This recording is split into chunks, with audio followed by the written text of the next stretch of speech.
Hello, ladies and gentlemen, boys and girls. Welcome back to It's True Sports, the greatest freaking podcast in the nation. All about what you care about, and that's football. In these desperate times where COVID-19 has taken over and made life so different without football, I'm here to bring you a glimpse of what's going on in the football world, my takes, the upcoming prospects in the NFL draft. So our key topics today, we're going to talk about bust or blow QB prospects.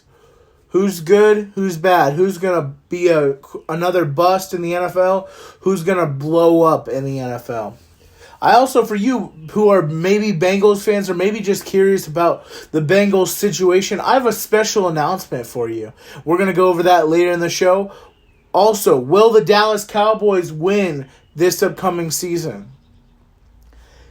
And our final question, our final topic of the day is going to be, is going to the best university an advantage or a disadvantage? Stay tuned for more, guys. Cue it.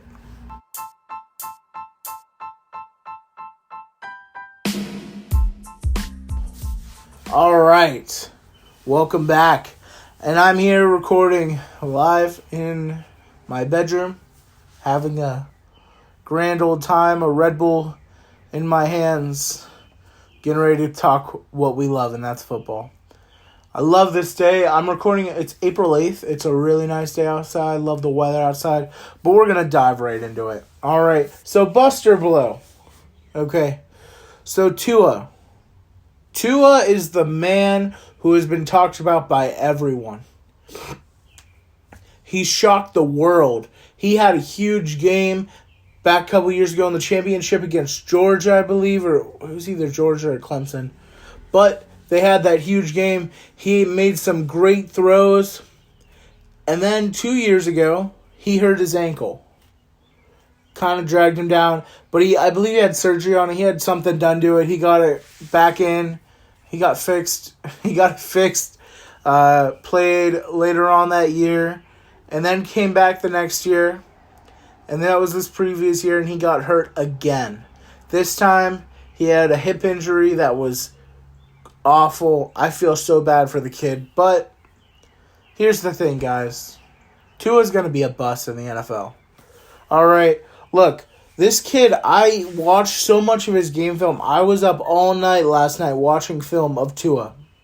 So, I watched the game that stood out to me the most. I watched the Alabama-LSU game from the 2019 season. And in that game, Tua, he threw 4 touchdowns and had 0 interceptions. And when I say that, it sounds like he didn't struggle. But when you watch the game, he struggled so much. And if you guys are like, oh my gosh, this guy is crazy, that you think Tua is going to be a bust in the NFL, go watch the LSU-Alabama game. You'll see it just like I did. So, look, Tua, here's the problem.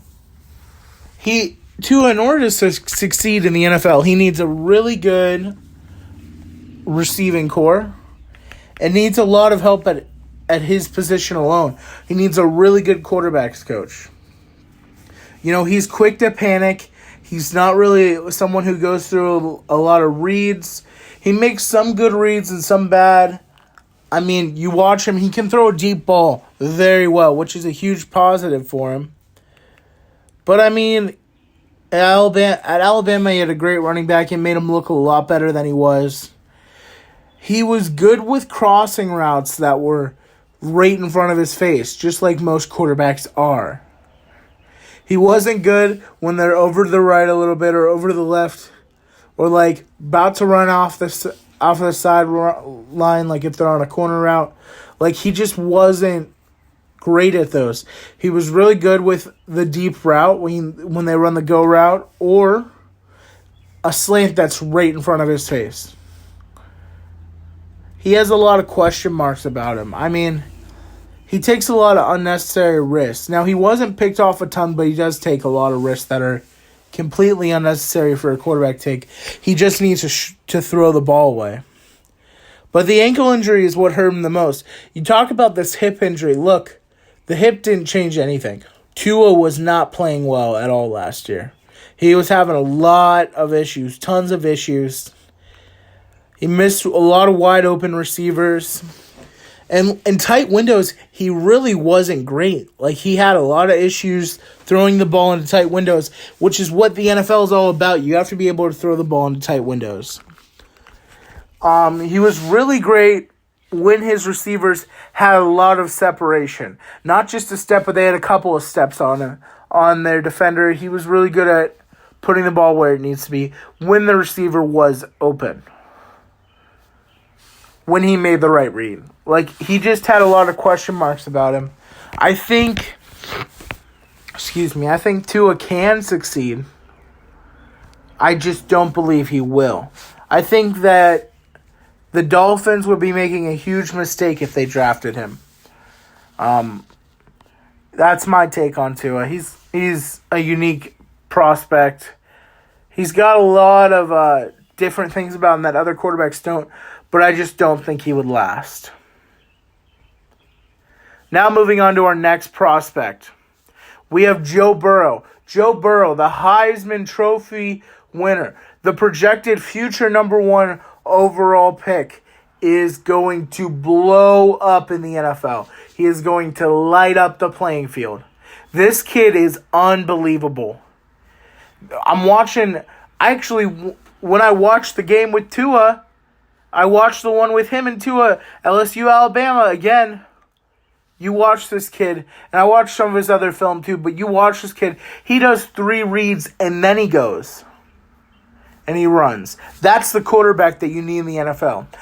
You can't have a quarterback who's not patient. A lot of quarterbacks like Tua, they make 1 read, 2 read, and then they're out. Joe Burrow waits for 3, which is very patient. It's very big for patience in the NFL. You really need to be patient when you're looking at your reads.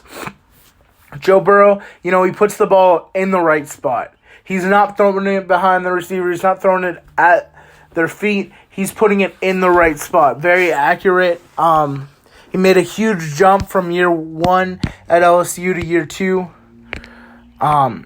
Here's the thing. I think Joe Burrow is going to be the next Andrew Luck, but even better. Joe Burrow is so good. He's over the top amazing when it comes to football. He is so good.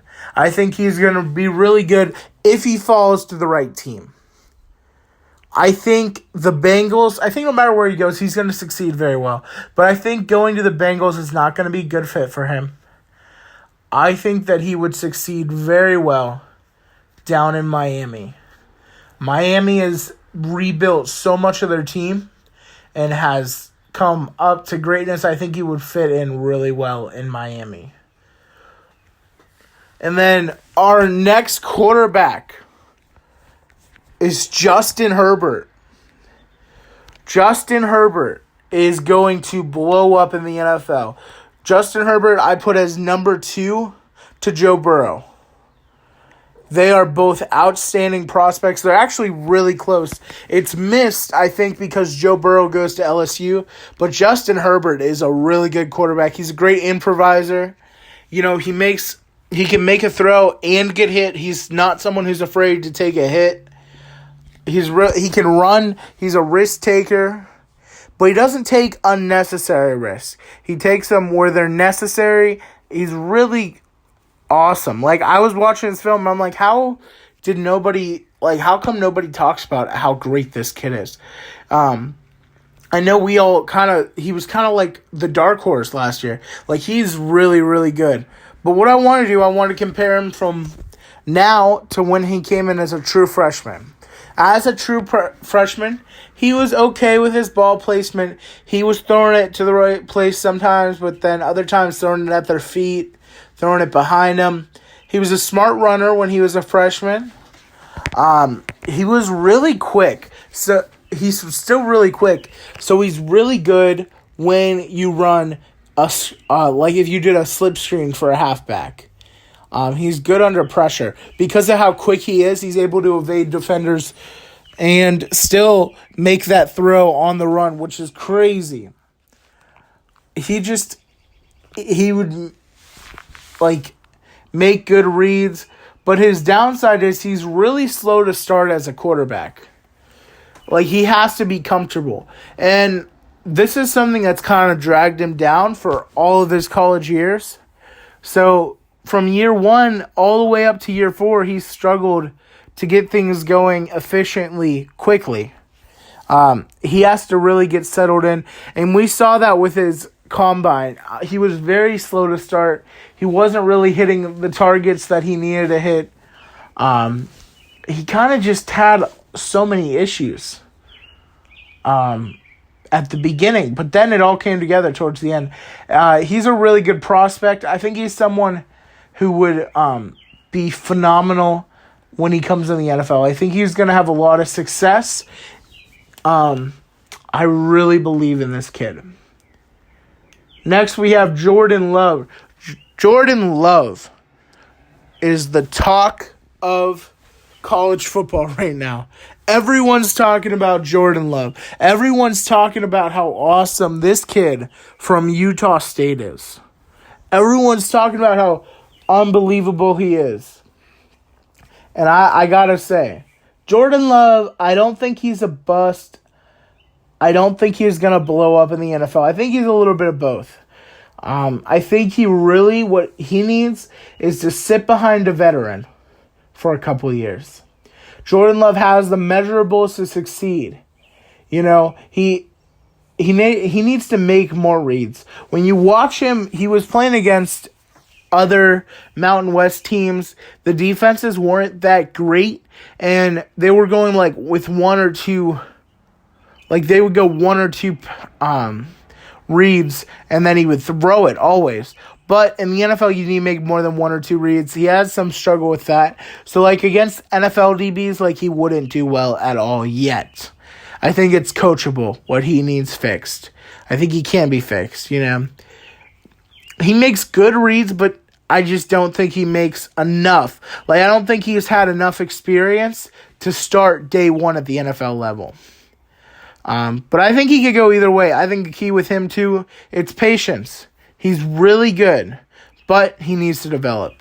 I think a perfect fit for him is Miami. Miami, where he can sit behind Ryan Fitzpatrick. I think he would learn so much and develop into a very good quarterback if he gets the opportunity to sit for a year behind Ryan Fitzpatrick. Then we look at Jalen Hurts. Come on, guys. We all know Jalen Hurts is a bust. He tends to throw the ball behind. He's not accurate. He's close. Let me tell you. He's close. Maybe an XFL quarterback, but he is definitely not an NFL quarterback. He's talented. He can run the ball. But I think he's just... like, he has potential to be a very good backup. He reminds me of none other than Miami quarterback Ryan Fitzpatrick. Ryan Fitzpatrick is a phenomenal football player when he has something to prove, like how Jalen Hurts did in the SEC championship. We look at the SEC championship from like a year ago, and he went off and was great. He's really good when he has something to prove. He's like Fitzmagic. Like, he has it and he can do it sometimes, but he can't just turn it on all the time. He has a lot of issues with it. I think he's going to be a bust. I think he'll be really good. I think he'll be really good in a situation like the XFL or as a backup in the NFL. If you put Jalen Hurts in a position, though, where he has to fight for a starting job, I think typically he's going to win that, you know. I see someone compete for a starting job. Jalen Hurts wins the competition. I think him and Tua had a lot of issues with that situation. I think before the battle really went for the quarterback position, I think Tua already won it, and I think everyone already knew that. I think that Jalen Hurts, though, after that experience, once he got his time to shine, like, he was great. So I think it's going to be interesting to watch him go into the NFL, but I really wouldn't be surprised to see him in the XFL and see him as a success in the XFL, but definitely not in the NFL. All right, guys, that's it for our bust or blow, and let's go over it one more time. All right, so for our bust or blow prospects, we started off with Tua. Tua I think he's a bust. I don't think he's going to be great. I think he's going to be a bust. I think he's that kid that everyone thinks is going to be great, but he's just not. He doesn't have it. Joe Burrow is a blow. He's going to blow up at the NFL level. He's going to be phenomenal, great. He's going to do very well. Justin Herbert is going to blow up in the NFL. Justin Herbert, I think his best fit is going to be with the Cincinnati Bengals because of his quickness. He runs well. He's a risk taker. I think he will do very well in Cincinnati. Next, Jordan Love. He's a little bit of both. He's not a bust. He's not a blow. I think it's just going to depend on where he falls and if he's expected to be a starter day one.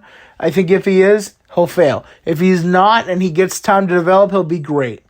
Jalen Hurts, obviously a bust. That is the end of our buster blow. Next, we'll move on to Bengals fans. Bengals fans, you better get in shape. Because look, I have a special announcement for you, okay? So attention, Bengals fans. Hello to all Bengals fans. Today, I was sitting down and I had this crazy idea. I know a lot of people will criticize me for this, and everyone is so excited and expects Joe Burrow to be the savior for the Bengals at the number 1 overall pick. But everyone, you have to see the big picture of what the Bengals need in order to succeed. They need a tackle. They need a receiver. Well, they sort of need a receiver. AJ Green, he's kind of in a funk right now. They need a safety, linebacker. Coaching, it needs to be solid. Zach Taylor is not a good coach. You guys are not going to win. You guys aren't going to win a Super Bowl with Joe Burrow. Playoffs, potentially. Potential playoffs as a wild card. You will definitely not get to where your team needs to be, though, to win a Super Bowl. It all depends on how you see your team. Are you looking for improvement or are you looking for Super Bowls? The great teams look for Super Bowls, long-term investments. This kid is not a great investment for you guys just because you don't have any of the tools around him to make him successful. You have Zach Taylor at head coach, who is borderline garbage. Listen to the first thing that needs to be, if you look at everything that's wrong with the Bengals, guys, there's so much other issues other than quarterback. Andy Dalton is a really good quarterback, but he plays for the Cincinnati Bengals, so he's done horrible there. You guys have a horrible ownership and a horrible organization in general. The franchise, it just needs a lot of work. It can be fixed, but it needs a lot of work. I think ownership needs to be changed before they can do anything more than maybe win one playoff game. After that, there's really nothing else. Ownership is so bad there. It was really good, but with the newer owner taking over because your old owner died, he's not good. Zach Taylor needs to go. You need literally to redo so much of your team. All right, listen, I just think first overall is not a great idea to take Joe Burrow. You look at someone like Andy Dalton, good quarterback, but I get it. Maybe you want an upgrade at quarterback. Fine, all right. Sign who? Who do you need to sign? Cam freaking Newton, okay? Cam, he's a mobile quarterback. He's a playmaker. You have no offensive line. I mean, you have a lot of them coming back, but it's not a great offensive line. Cam's mobile, he's fast, he's accurate, and he can turn a team around. He's a veteran. He was kicked out of Florida, went to Auburn, and won the Heisman Trophy. Like, Cam Newton is a great, great quarterback. He's a kid, I think, who would thrive in the Bengals organization, even though I think it's horrible, just because he has such a big chip on his shoulder. This kid is going to explode wherever he goes. I think a good landing spot is Cincinnati, and I think it would really show them how much they need to fix there. You have no offensive line, but I think he could turn around the team, you know? I think I'll put people in the seats for the organization, but ultimately, your issues stem from coaching. You're going to ruin Joe Burrow if you take Joe Burrow, because coaching is so bad in Cincinnati. Zach Taylor, he's not the answer for Cincinnati. You need to look at everything else other than that. Let's move on, guys. That was kind of a interesting topic. I want to know what you think. You could tweet me out at It's True Sports. But we'll move on to our next topic. So, will the Cowboys succeed this year? That is a question that has been asked by so many people. Are the Cowboys going to be better? Are they going to be worse? Excuse me. The Cowboys are going to be the same. Look at their schedule. All right, I looked at it. I had them going against the division. I think they're going to go 5-1, maybe 4-2. I think they're going to destroy most of their division. Because, look, you have the Giants and the Skins in the same division, and both of them have struggled so much. I think the Giants could be a team to surprise us all, but which would drag down their record. So I guess I'm being generous with the Cowboys. I think they're going to go 8-8. I think they're going to do very well in the division, but overall they're going to struggle. I really expect them to just be the same. Here's the thing. Mike McCarthy is taking over. He really needs to establish a lot of things in Dallas, but in order for him to do that, I think it's more than a year. I think there's a good future for the Cowboys. I think we'll see glimpses of it this upcoming season, but I don't think we'll see it this season. I think that they'll go 8-8. I think they'll be average. But I think come 2021, that is going to be their year. Now, our next topic, it's a very different topic from what I'm used to. And I want you guys to answer this too. I want you guys sending your answers. Is going to the best college, is it an advantage or a disadvantage? We look at players all the time who come out of these huge schools and can't perform in the NFL. Look at every Ohio State quarterback. The last one to perform very well in the NFL was, I don't even know who. I couldn't even name it for you. We see so many great receivers, but when you're playing quarterback, is the best place to come out and go in the NFL. If you are an NFL talent quarterback in high school and people see it, is it an advantage or a disadvantage going to a bigger school? Not even a bigger school, going to the best. You go to Alabama. Who's the last quarterback to succeed from Alabama in the NFL? Who? Blake Sims? AJ McCarron, sort of, as a backup? We look at LSU. Who's the last quarterback to be phenomenal in the NFL from LSU?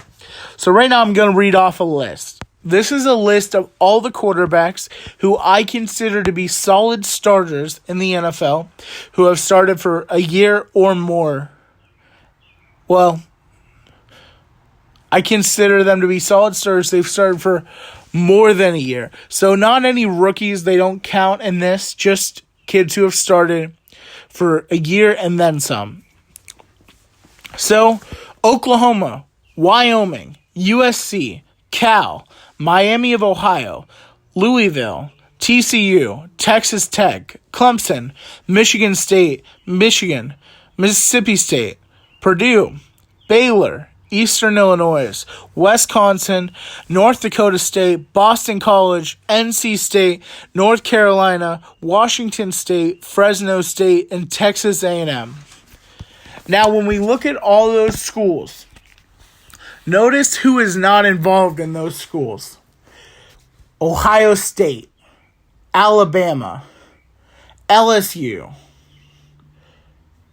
Notre Dame, Penn State. The bigger schools that are considered to be the best have issues getting in and staying in the NFL. Now we have kids. We have one kid from Clemson who has been phenomenal. He's, Deshaun Watson. He's been in the NFL for a while now with Houston and plays very, very well. And then we see kids from Oklahoma. There's two starting quarterbacks from Oklahoma right now. Kyler Murray, who is a rookie, who has a lot of potential because of his quickness, and he can escape the pocket very well. And then we have Baker Mayfield. Baker Mayfield is struggling to stay afloat. He came out like Kyler did, had a great rookie year, but then dropped off. So I think it'll be very interesting to watch Kyler in his second year to see if he does the same thing or similar things. But I think both quarterbacks have the opportunity. They can be successful, but they just aren't. Like, Baker just isn't there. Kyler, we're going to see, but Baker just isn't there. So those are three quarterbacks who are phenomenal. They're from some of the top programs in America, and they succeeded. But look at the other schools. Wyoming, Louisville, Mississippi State, Washington State, North Dakota State, Boston College, NC State. These colleges are not considered to be the most elite compared to anyone. They aren't the top 10, They aren't someone who comes out in the preseason poll ranked as number 1. So, in conclusion, it can be a very big disadvantage for quarterbacks to go to schools that are considered the best. The ones who rise above all of it, I think, and I believe this, that quarterbacks who go to smaller schools, not smaller so much, but not as, they aren't Ohio State. They aren't Alabama. When a quarterback who is a very good quarterback, they can have NFL talent. I think going to a smaller school, or like I said, not smaller, but just not the best. If you go to somewhere like NC State over, if you go to somewhere like NC State over Alabama, it can help you succeed more. You're going to lose in NC State. You're going to lose in the NFL. I think dealing with losses is something that really helps you grow in maturity in order to become the next great NFL quarterback. We have a ton of NFL quarterbacks who they don't come from these top programs that won the national championship on their way out. We don't have a ton of those.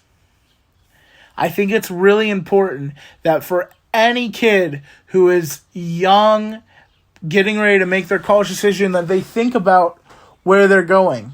If you have an opportunity to go to Ohio State, Alabama, and Wisconsin, and Iowa, let's say those are your options, where should you choose? Wisconsin or Iowa? Now, look, I know that I wouldn't want to choose those. If I had the opportunity to go to Ohio State, I would. But I could never play quarterback. If you want the opportunity to succeed upward, we see a lot of quarterbacks who come from the smaller schools that succeed and go on to bigger NFL careers. Drew Brees went to Purdue. Patrick Mahomes went to Texas Tech. When you struggle at a program, I think it builds you up and it makes you better when you go into the NFL. And I think it can be good and it can be bad. I think the important thing to remember, if you plan on going to the NFL as a high school quarterback, you're like, I want to make the NFL. That's your goal. You need to go somewhere where you're going to be a pocket passer, where you're going to be in an NFL-style scheme, and where you're going to have a great coaching staff around you. You need to have a great quarterbacks coach. You need to meet the quarterbacks coach before you commit, because that is so key in succeeding in the NFL. That's my take. However, I'm also not an NFL quarterback, and I'm also not in the NFL. So, it's a little bit different, but that's what I am taking away from all of this, from this discussion. But most importantly, I want to know what you think, all right? Do you think that going to a huge school like Ohio State, Alabama, Clemson is a disadvantage compared to going to a school like Texas Tech or Texas A&M? I'm interested in what you think. I think this is a unique question, different from what I'm used to. Thank you so much, guys. My name is Andrew Lucas. I hope you enjoyed today's podcast. I'm going to be posting everywhere on YouTube, Spotify, SoundCloud. Make sure to share it out if you like it. And I'm thinking about starting to do video podcasts. Not video podcasts, but it'll be the regular audio podcast, but then also doing a lot more with YouTube and video. Let me know what you guys think. You can tweet me at It's True Podcast. I very much appreciate it. You can follow my regular socials. My name is Andrew Lucas. Thank you so much. I hope you have a great day. Stay safe, stay indoors, stay quarantined. Peace.